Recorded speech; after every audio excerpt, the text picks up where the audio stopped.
Good morning, students. Happy New Year.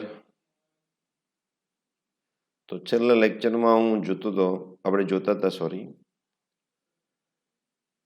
કે વિદ્યુત પ્રવાહ કોને કારણે મળે છે? તો કે વિદ્યુત ભારોને કારણે. દરેક પદાર્થ છે એ વાહક છે? તો કે ના. તો કોણ વાહક છે? તો કે જેમાં ઇલેક્ટ્રોન મુક્ત છે. તો શા માટે મુક્ત નથી હોતા?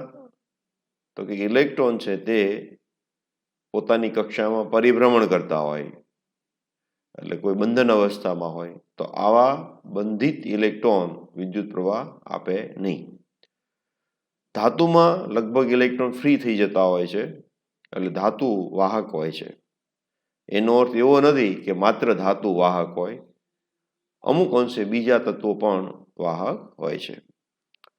પછી આપણે વાત કરી હતી કે આ એક વાહક છે, બીજો વાહક છે, એમાં વિદ્યુત પ્રવાહનું વહન થાય છે. તો વિદ્યુત પ્રવાહનું વહન હંમેશા વિદ્યુત ભાર એટલે ઇલેક્ટ્રોનની વિરુદ્ધ દિશામાં હોય. વિદ્યુત પ્રવાહ ઇલેક્ટ્રોનની ગતિની વિરુદ્ધ દિશામાં હોય. બે પ્રકારના વિદ્યુત ભારો હોય, ધન વિદ્યુત ભાર અને ઋણ વિદ્યુત ભાર. નાનામાં નાનો વિદ્યુત ભાર કેટલો છે? તો કે ઇલેક્ટ્રોનના ચાર્જ જેટલો. કેટલો છે? ઇલેક્ટ્રોનના ચાર્જ જેટલો, 1.6 × 10⁻⁹. એનાથી નાનો વિદ્યુત ભાર આપણી પાસે મળતો નથી. તો આ વાત આપણે લાસ્ટ ટાઈમ હું સમજાવવા પ્રયત્ન કરતો હતો. તો એના પરથી આપણે એક ફોર્મ્યુલા લીધી હતી, AQ = NE. E એટલે ઇલેક્ટ્રોનનો વિદ્યુત ભાર અને N એટલે કોઈ પૂર્ણાંક. હવે મારી પાસે ધારો કે 1 કુલમ વિદ્યુત ભાર છે. 1 કુલમ વિદ્યુત ભાર માં ઋણ છે. 1 કુલમ ઋણ વિદ્યુત ભાર છે. કેવો છે? ઋણ. માં કેટલા ઇલેક્ટ્રોન હશે? હાવ સિમ્પલ વાત કરું છું અત્યારે. કેટલા ઇલેક્ટ્રોન હશે એ મારે ગણવું છે આગળના પ્રશ્નના ફોર્મ્યુલાના આધારે. તમને ઘણાને વિચાર આવ્યો હશે કે કેમ ગણી શકાય. તો આપણી પાસે ફોર્મ્યુલા છે Q = NE, અને તેથી N = Q/E. Q એટલે 1 / 1.6 × 10⁻⁹. તો આને આપણે એમ કહીએ કે 1/16 × 10⁻⁸. -20.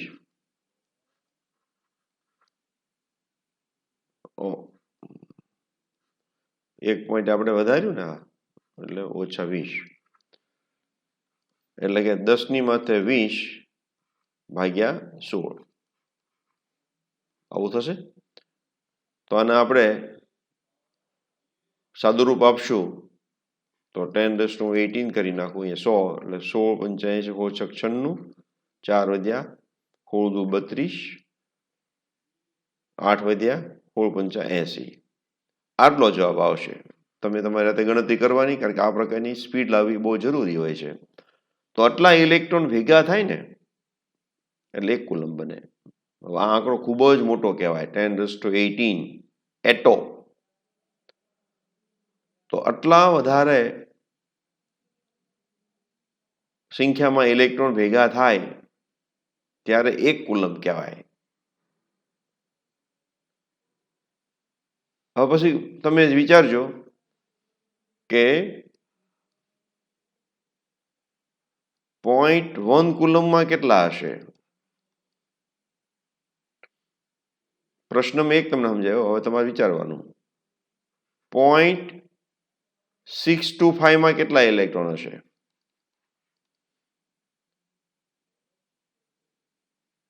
6 to 0.5 કુલમમાં કેટલા ઇલેક્ટ્રોન હશે? આ બધી તમે ગણતરી કરશો ત્યારે તમને આઈડિયા આવશે. 10⁻18 કુલમમાં કેટલા ઇલેક્ટ્રોન હશે?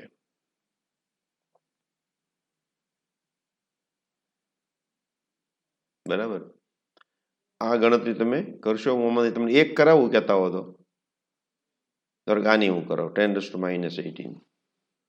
તો આપણે 10⁻18 એ મારું શું છે કુલમ, એટલે ક્યુ થઈ ગયો, ઇઝ ઇક્વલ ટુ શું છે એન ઈ, એટલે n બરાબર 10⁻18 ડિવાઈડ બાય 1.6 ઇન્ટુ 10⁻19. -19 ઉપર જશે એટલે -18 એમાં +19 થઈ જશે એ 1/1.6. તો 10 ભાગ્યા 1.6 આવ્યું એટલે આવશે 6.25. અહીંથી ડાયરેક્ટ હું કરી શકે એમ તો, પણ મેં એ નથી યુઝ કર્યું. જો એક કુલમ હોય તો આટલા કુલમ હોય તો કેટલા, માઇનસ +18 ઉડી જવાના હતા. આ એક આંકડો તમે યાદ બી રાખી શકો, એટલા ઇલેક્ટ્રોન બરાબર એક કુલમ. તો એક કુલમ બે આટલા, તો આટલા કુલમ બે કેટલા, એમ કરી શકાય.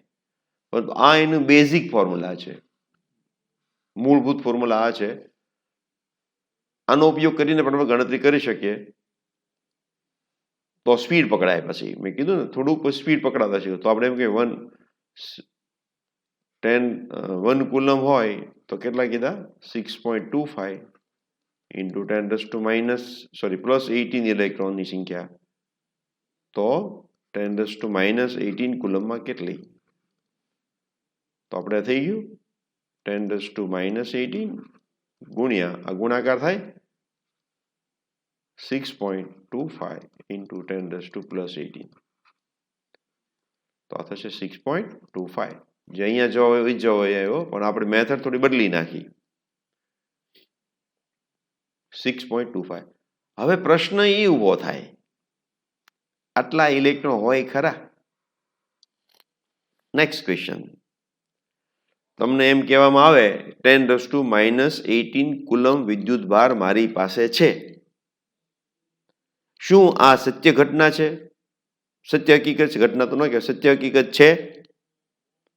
તો એનો જવાબ આવશે આવું શક્ય નથી.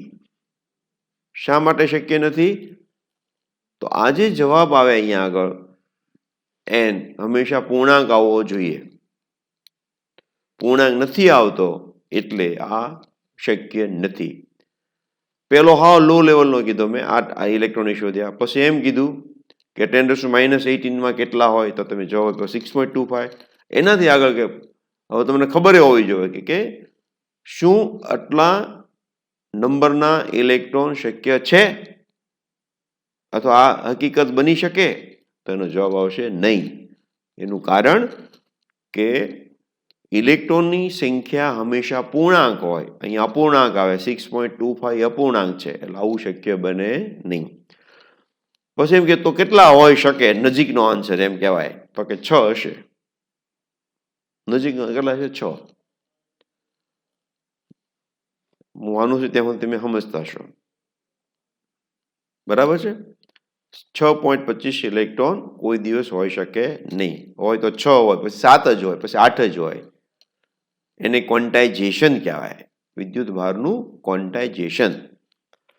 આપણે એમ કહીએ ક્લાસરૂમ છે, બરાબર છે, અને ક્લાસરૂમમાં બધા બાળકોના દળ સરખા છે માની લઈએ, એનું વજન બધાનું સરખું છે. આપણે વજન કહીએ, ખરેખર વજન ન કહેવાય, દળ કહેવાય. અને દરેકનું વજન ધારો કે 40 કિલો છે, દરેકનું વજન.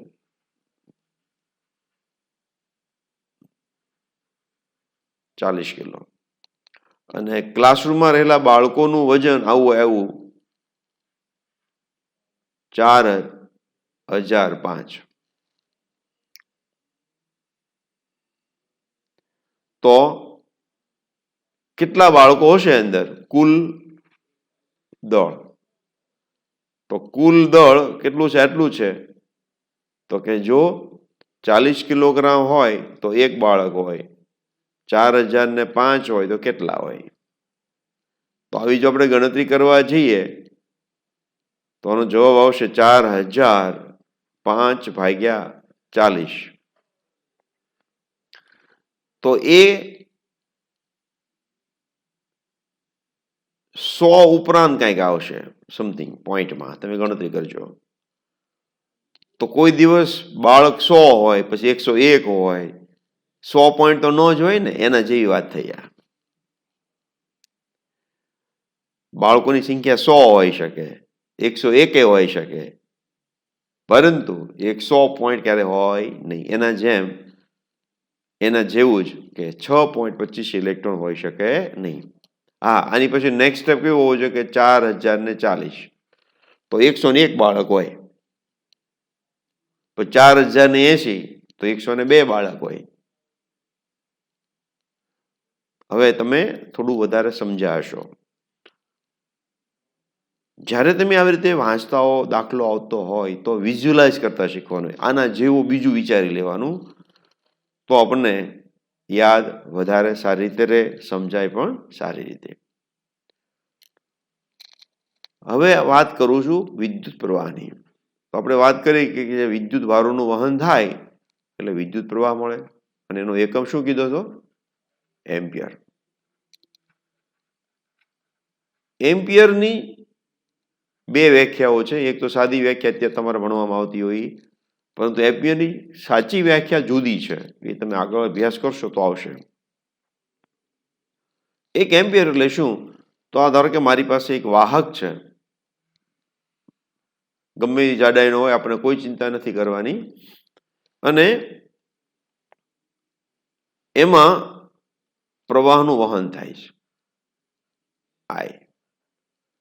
હવે એક વ્યક્તિ અહીંયા આગળ ઓબ્ઝર્વર છે, એ ચેક કરે છે બેઠો બેઠો, ઇન્ડિયન મેન્ટાલિટીમાં બેઠા બેઠા, નહીં તો ખરેખર ઊભા ઊભા અને અલર્ટ રહે.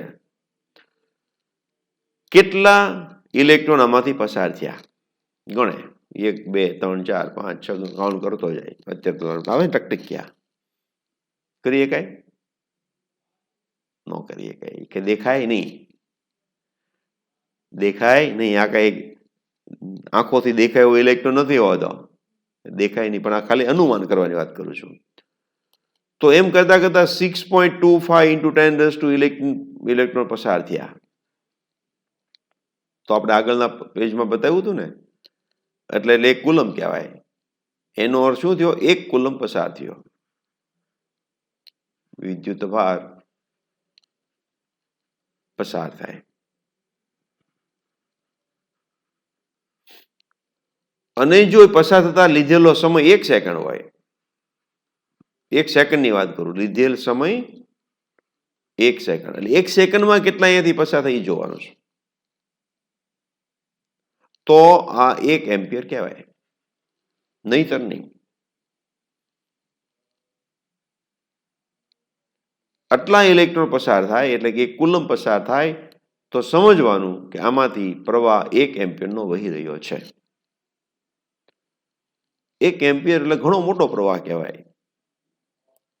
આપણે સમજ્યે ઇલેક્ટ્રિક બલ્બ જે હોય છે ફિલામેન્ટ વાળા, એમાં પ્રવાહ આ ક્રમનો હોય, પણ જે ઇલેક્ટ્રોનિક્સ હોય છે એમાં તો મિલી એમ્પિયરને એનાથી નાનું માઇક્રો એમ્પિયરના ક્રમ્સના હોય. બહુ ઓછો પ્રવાહ વપરાતો હોય, વહેતો હોય. ઓછો પ્રવાહ એટલે પાવર પણ ઓછો હોય. જે ગીઝર હોય છે એમાં 10 એમ્પિયર સુધીનો હોય. ઇલેક્ટ્રિક સગડી જે છે આપણે, એમાં પણ 10 એમ્પિયર. કાર જ્યારે સ્ટાર્ટ કરીએ તો બહુ બધો પ્રવાહ વહેતો, એટલે એનો કારની બેટરીમાંથી વાયર આવે ને, બહુ જાડો હોય, તમે કદાચ જોયો હશે. એમાં તો 150-200 એમ્પિયર સુધીનો પ્રવાહ વહેતો હોય, થોડી વાર માટે, ક્ષણિક. નહીં તો બધું સળગી જાય પછી હજી વાર પસાર કરો તો. આ 1 એમ્પિયરની વ્યાખ્યા થઈ. શું વ્યાખ્યા થઈ?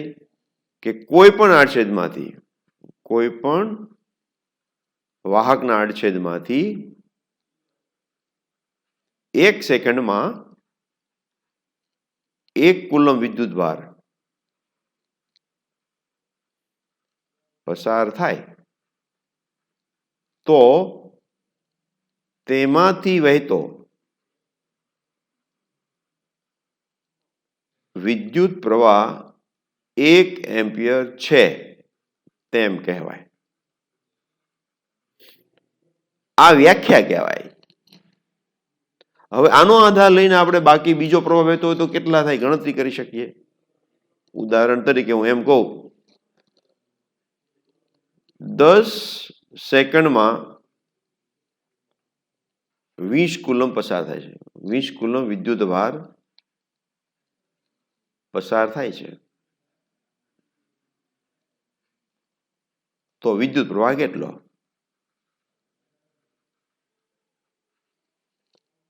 તો આપણી ફોર્મ્યુલા બની ગઈ Q ભાગ્યા T બરાબર I. તો Q એટલે કેટલો લેવાનો? 20. T એટલે કેટલો? 10. તો થશે 2 એમ્પિયર. આવું જો થતું હોય તો 2 એમ્પિયર પ્રવાહ વહે છે એમ કહેવાય. આને કહેવાય Q અને આને કહેવાય T.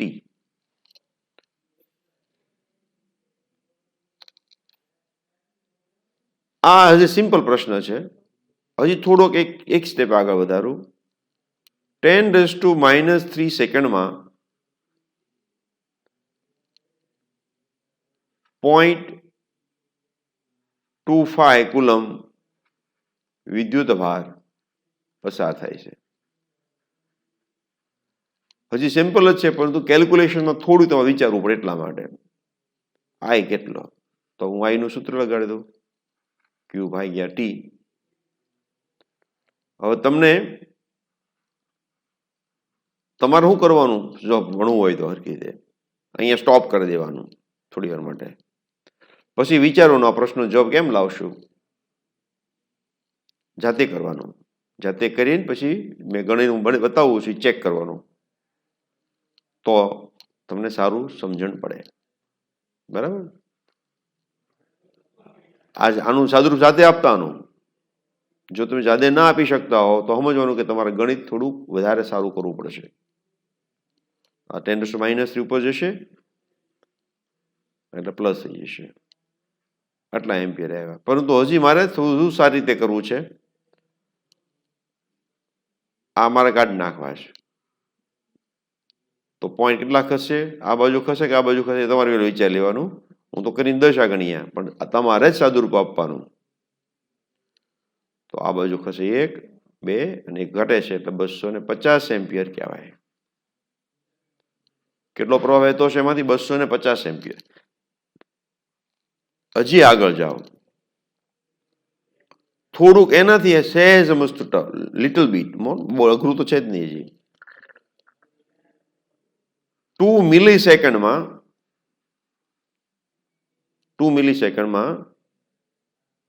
1.5 × 10⁻⁴ કુલમ વિદ્યુત ભાર પસાર થાય છે.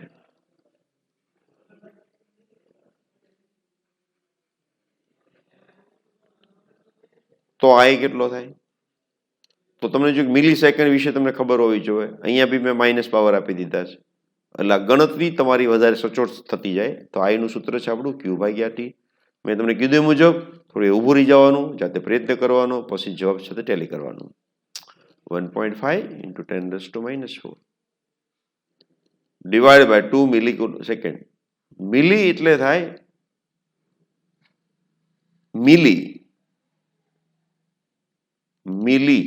મિલીમીટર. 1 મીટર બરાબર 1000 મિલીમીટર. આ મિલી ત્યાંથી આવ્યો. મિલી નાનું છે તો મિલી જોતું હોય તો 1000 આ બાજુ જતા 10⁻³ થાય. એટલે શું થાય? તો 1 મિલીમીટર બરાબર કેટલા થાય? તો 1/1000 મીટર એટલે કે 10⁻³ મીટર. તો આ જે છે ને એ કોની જગ્યાએ? મિલીની જગ્યાએ આવે. કોઈ પણ જગ્યાએ હોય. પછી કિલો હોય તો +3, મિલી હોય તો -3. તો આનું પર સાદુરૂપ તમને આવડવું પડશે. તો 10⁻⁴ પ્લસ T થઈ જશે અને નાનો ભાગીશ એટલે 0.75 આવશે. તો આવશે 0.75 ગુણ્યા 10⁻⁻1. હવે આને મારે કાઢી નાખવો છે તો આને નાનું બનાવવું પડે. એ બહુ બધા ભૂલો કરતા હોય છે. આ માઇનસ છે એટલે આને આમ બી લખાય 1/10. શું લખાય? 1/10. તો આને 10 વડે ભાગવું પડશે. તો પોઈન્ટ મારું કઈ બાજુ ખસે? ડાબી બાજુ. એટલે 0.5. આ એમ્પિયરમાં આવ્યું. હવે મારે જો મિલી એમ્પિયરમાં જોતું હોય તો મેં કીધું ને આગળ અહીંયા કે મિલી એટલે 10⁻³ તો આનો હું 1 પોઈન્ટ અહીંયા ખસેડું, બીજું અહીંયા ખસેડું, ત્રીજું અહીંયા ખસેડું તો આને 75 × 10⁻³ એમ્પિયર કહેવાય.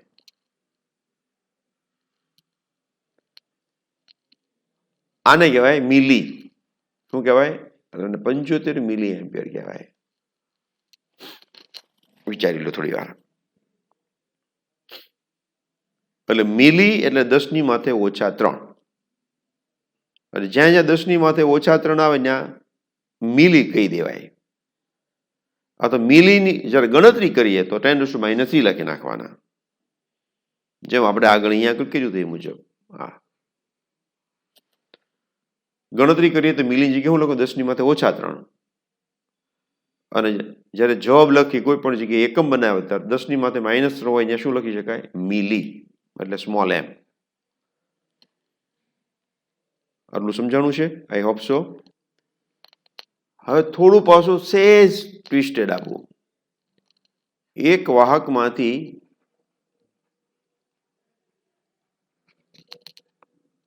એક વાહકમાંથી 10⁻19 જેટલા ઇલેક્ટ્રોન 2 સેકન્ડમાં પસાર થાય છે. તો વિદ્યુત પ્રવાહ શોધો. તો વિદ્યુત પ્રવાહનું સૂત્ર મારું છે I = Q/T. તો અહીંયા ટી શું છે? તો કે 2 સેકન્ડ. હવે ક્યુ ની મને નથી ખબર, મને તો ઇલેક્ટ્રોનની સંખ્યાની ખબર છે, પરંતુ ક્યુ નું આપણું બીજું સૂત્ર એવું છે NE/T. યાદ આવ્યું? તો અત્યારે બે સૂત્રો કમ્બાઈન કરીને પ્રશ્ન બનાવ્યો. હવે તો n એટલે મારી પાસે હું 10⁻19 અને ઇલેક્ટ્રોન વિદ્યુત ભાર તમને યાદ હોવો જોઈએ, ન આપ્યો હોય તો યાદ રાખી લેવાનો -19 ડિવાઈડ બાય ટી એટલે કે 2 સેકન્ડ. તો માઇનસ આ બે ઉડી જશે, આવી રીતે ઉડે એટલે -19 + 19 1.6 ડિવાઈડ બાય 2 આ આવશે 0.8 અને આ ઉપર કુલમ હોય નીચે સેકન્ડ હોય તો જવાબ કેમાં આવવાનું? એમ્પિયરમાં. તો તમે અત્યાર સુધી જે દાખલાઓ કર્યા એમાં એક જ સૂત્રને વાપરીને કર્યું. હવે બે સૂત્રનું કોમ્બિનેશન પૂછ્યું, તમારે બંને સૂત્ર વાપરવા પડે. એક સૂત્રથી જવાબ આવી શકે નહીં, તમારે બે સૂત્ર વાપરવા પડે. હવે કોમ્બિનેશન બનાવી શકાય કે મેં એમ કહું કે 10⁻19 ઇલેક્ટ્રોન છે પણ સેકન્ડ 2 સેકન્ડ નથી, 0.2 સેકન્ડ છે. તો થોડુંક જે બીજો પ્રશ્ન મેં આપ્યો હતો એમાં પોઈન્ટ ખસેડવાની વાત હતી, શીખવાડી હતી, એટલે 0.2 અહીંયા લખવા પડે. 2 મિલી સેકન્ડ છે તો 2 × 10⁻³ કરવું પડે. એ મુજબ તમારે સાદુરૂપ આપવું પડે. એટલે કે 11th 12th માં જ્યારે તમે ભણતા હશો ને ત્યારે આગળના સૂત્રોનું ફ્યુઝન, તમે નથી કહેતા ગીત ગાતા હોય ત્યારે કે જૂના નવા પિક્ચરના ગીતનું ફ્યુઝન કરીને ડાન્સ કરે, તો ફ્યુઝન બહુ હોય છે. એટલે એક તમને સમજવું પડે સારી રીતે, તમારે બીજું સારી રીતે સમજવું પડે, પછી બેયનું કનેક્શન સમજવું પડે. એ જો તમને સરસ રીતે આવડી જાય એટલે તમારો સબ્જેક્ટ સારો થતો જાય. હજી આ તો બે સૂત્રની વાત કરી, ત્રીજું સૂત્રનો ઉપયોગ પણ આમાં કરવાનો થાય. શું કરવું પડે? ત્રીજું સૂત્ર વાપરવું પડે. તો પહેલું સૂત્ર સારી રીતે સમજાણું હોય, બીજું સમજાણું હોય, ત્રીજું સમજાણું હોય, તો જ તમે ત્રણેયનો સારી રીતે ઉપયોગ કરી શકો. નહીં તો તમે ત્રણેયનો ઉપયોગ કરી શકો નહીં. બરાબર છે? તમે કેમ ધારો કે રસોઈની વાત હું કરતો હોઉં, રસોઈ, તો ક્યારેય એવું તમે જોયું કે ખીર બનાવી હોય અને એમ કે થોડું લીંબુ નાખી દો ને આમાં, હસીપત્ર બની એમાં, ખીરમાં લીંબુ તો ન જ હોય ને. હવે કેમ? તો આપણે લીંબુની પ્રોપર્ટીની ખબર છે, પ્રકૃતિની ખબર છે, લીંબુ ક્યાંમાં વાપરી શકાય. ખીર દૂધ સાથે જોડાયેલી છે. હા, એમાં એમ કહી શકીએ ભાઈ આમાં થોડા જાયફળ નાખી દઈએ, એમાં એલચી નાખી દઈએ જેથી કરી વધારે સારો સ્વાદ આવે. અને લીંબુ જ્યારે નાખવાની વાત આવે તો એમ કે ભાઈ ચણામઠ છે તો લીંબુ નાખીએ, એનું કોમ્બિનેશન થાય. તો ચણામઠ એક છે, લીંબુ બીજું છે, બેનું ભેગું કરી શકીએ. ખીરની અંદર ચણા ન નખાય, ખીરમાં ચોખા જ નખાય, જાયફળ નખાય, એલચી નખાય, ખાંડ નખાય. એ અલગ અલગ વસ્તુ છે. ભેગી કે ભેગી તમને ખબર પડી જાય કે આ વસ્તુ આમાં હોય, આ વસ્તુ આમાં હોય. એ તમે જ્યાં સુધી સમજો નહીં, એ ટેસ્ટની તમને ખબર ન હોય, તો રસોઈની તમને ખબર ન હોય, તો તમે રસોઈ ન બનાવી શકો. એવી જ આ વાત થઈ. એક એક વસ્તુ તમે સરસ રીતે સમજો, બીજી સરસ રીતે સમજો, બે વચ્ચેનું કનેક્શન સમજો છે કે નહીં. હવે આ જ્યારે ઇલેક્ટ્રિસિટી હું સમજાવતો અને પછી પાછો પ્રકાશની સાથે હું કનેક્શન આપવા જાઉં, ન થાય. પ્રકાશ એક વસ્તુ જુદી છે, વિદ્યુત ભાર એક બીજી વસ્તુ છે. અહીંયા લેન્સ મેકર ફોર્મ્યુલા વાપરવાની થાય, તમારે આવતો હોય 1/u + 1/v 1/g formula 1/f r એની સાથે જોડા. હવે ત્યાં આગળ આમાં એ ફોર્મ્યુલાનો વિચાર ન કરવાનો હોય, આની સાથે જોડાયેલી બધી વસ્તુનો વિચાર કરવાનો હોય. આ એક થિંકિંગ છે. થિંકિંગ જ્યારે ડેવલપ થશે એટલે બધી ખબર પડવા મળે. હજુ આગળ એક પ્રશ્ન પાછો આપું કે એક વાહકમાં 2 મિલી એમ્પિયરનો પ્રવાહ વહે છે.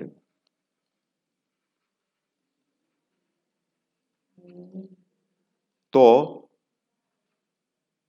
20 સેકન્ડમાં કેટલો વિદ્યુત ભાર પસાર થશે?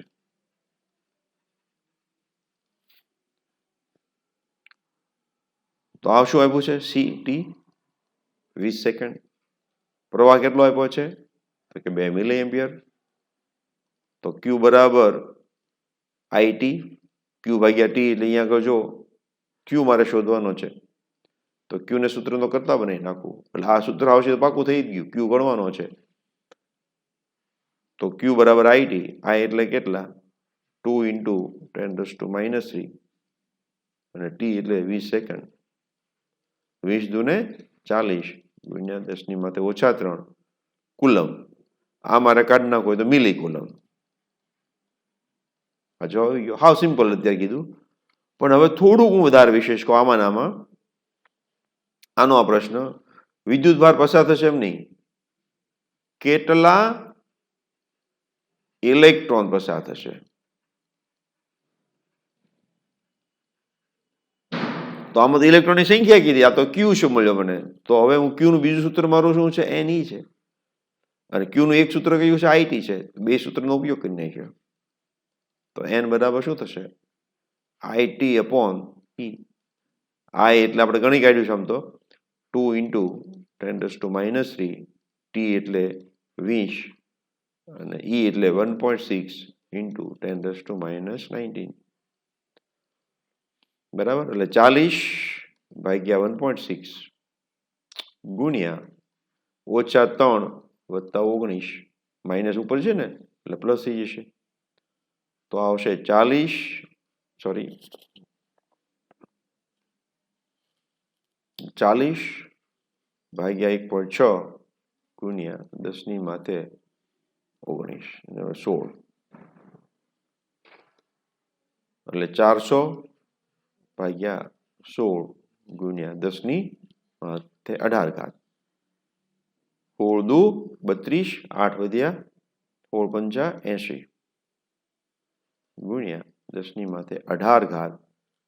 આટલા ઇલેક્ટ્રોન પસાર થયા હશે કેટલી સેકન્ડની અંદર? 20 સેકન્ડની અંદર. જવાબ આવી ગયો. તો જો બે સૂત્રનું આપણે કોમ્બિનેશન કર્યું. શું કર્યું? કોમ્બિનેશન કર્યું. હજી હું કહું, એક વાહકમાં 2 એમ્પિયર પ્રવાહ વહે છે.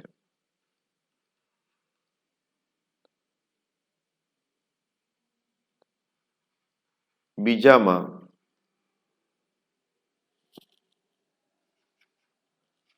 પ્રવાહ 10 સેકન્ડ સુધી વહે છે.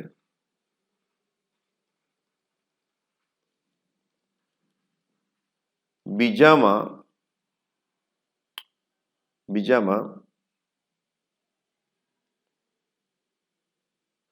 2.5 સેકન્ડ સુધી કેટલો